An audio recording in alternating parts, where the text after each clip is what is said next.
আজকে আমরা বিশেষ করে আমি এমন একজনের জানাজায় স্বাধীন হতে হয়েছে আমরা, যার জন্ম আমি দেখেছি, তাকে আজকে আমাদের পারিবারিক কবরস্থানে মায়ের পায়ের কাছে চিরতরে খবর দিয়েছে। তিনি মহান স্বাধীনতা যুদ্ধের কিংবদন্তি, আমাদের গৌরব, আমাদের অহংকার, আমাদের ভালোবাসা, সাথীহাটির সন্তান আব্দুল কাদের সিদ্দিকী বঙ্গবীর বীর। আজকে সে নিঃসন্দ হয়ে গেল।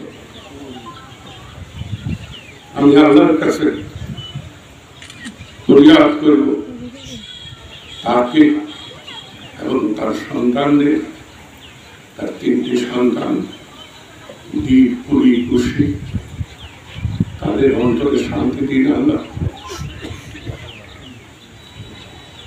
আমি শুধু এটুকু বলতে পারি, পরিবারের প্রধান হিসাবে আমি আল্লাহর দরবারে আপনাদের কাছে নিবেদন করবো, আপনারা আমাদেরকে ভালোবাসেন, আর ভালোবাসেন বলেই আপনারা আজকে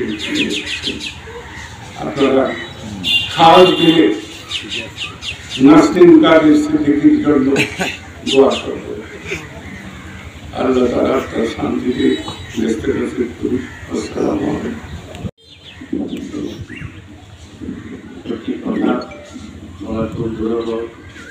কারণ একদিকে যদিও আমরা একই পরিবার, এই পরিবারের সাথে আবার নতুন করে আত্মীয়তা স্থাপিত হয়েছিল, যার মাধ্যমে এক অর্থে সেটার বিশ্লেষণে আছে। আমার আপনাদের মানসিক অবস্থানে সেটা কিন্তু আমার চাচি মরহুম মাথুরা বেগম নাসরিন কাদের সিদ্দিকী, আল্লাহর দরবারে আল্লাহর কাছে প্রার্থনা করি তিনি একটা জান্নাতুল ফেরদাউসে সমাহিত করেন।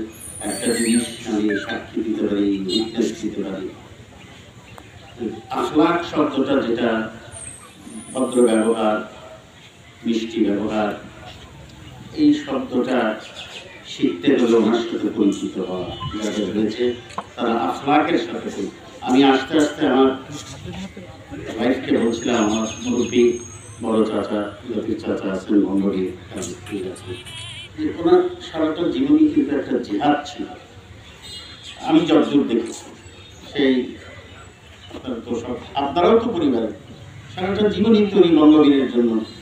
এইরকম একটা মহিষী, এরকম একজন নিষ্পাপ মানুষের জন্য দোয়া করাটাও কোথাও সহজে কাজ। আর দেখে আলোচনা করবো না, একজন পরিবারের সদস্য হিসেবে আমি মর্মাহত এবং আমার ভাই বোন তাদেরকে কি ভাষায় সান্ত্বনা দেবো সেটাও জানি না। বঙ্গবীরকে আল্লাহ সান্ত্বনা দিই, তাদের সান্ত্বনা।